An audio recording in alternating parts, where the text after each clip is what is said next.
దువ్వాడ మండలం బుద్ధారం గ్రామానికి చెందిన కంచిమి గోపాల్ను రాష్ట్ర కార్యదర్శిగా నియమించి నియామక పత్రం ఇవ్వడం జరిగింది.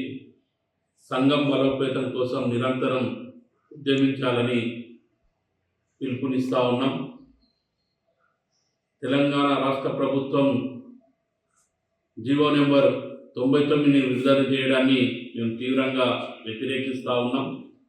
దానివల్ల మాలలకు తీవ్రమైన అన్యాయం జరుగుతూ ఉన్నది. విద్యా ఉద్యోగ రంగాల్లో తీవ్రమైన అన్యాయం జరుగుతూ ఉన్నది. తెలంగాణ రాష్ట్ర ప్రభుత్వం విడుదల చేసిన జీవో ప్రకారం రోస్టర్ పాయింట్ 22గా కేటాయించడం జరిగింది.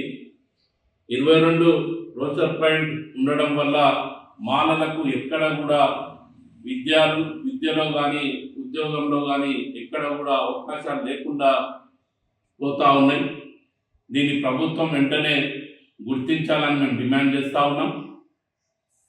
మార్పు చేయాలని డిమాండ్ చేస్తూ ఉన్నాం.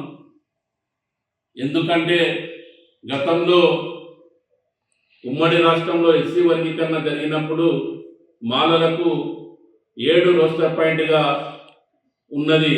కానీ ఇప్పుడు రోస్టర్ పాయింట్ 22 ఉండడం వల్ల ఉద్యోగ అవకాశాలు అనేది పూర్తిగా ఎక్కడ కూడా ఉండే పరిస్థితి లేకుండా పోయింది. కాబట్టి ప్రభుత్వం దీన్ని గుర్తించాల్సిందిగా మేము కోరుతా ఉన్నాం. అదేవిధంగా జీవో నెంబర్ 99 వెంటనే రద్దు చేయాలని డిమాండ్ చేస్తా ఉన్నాం.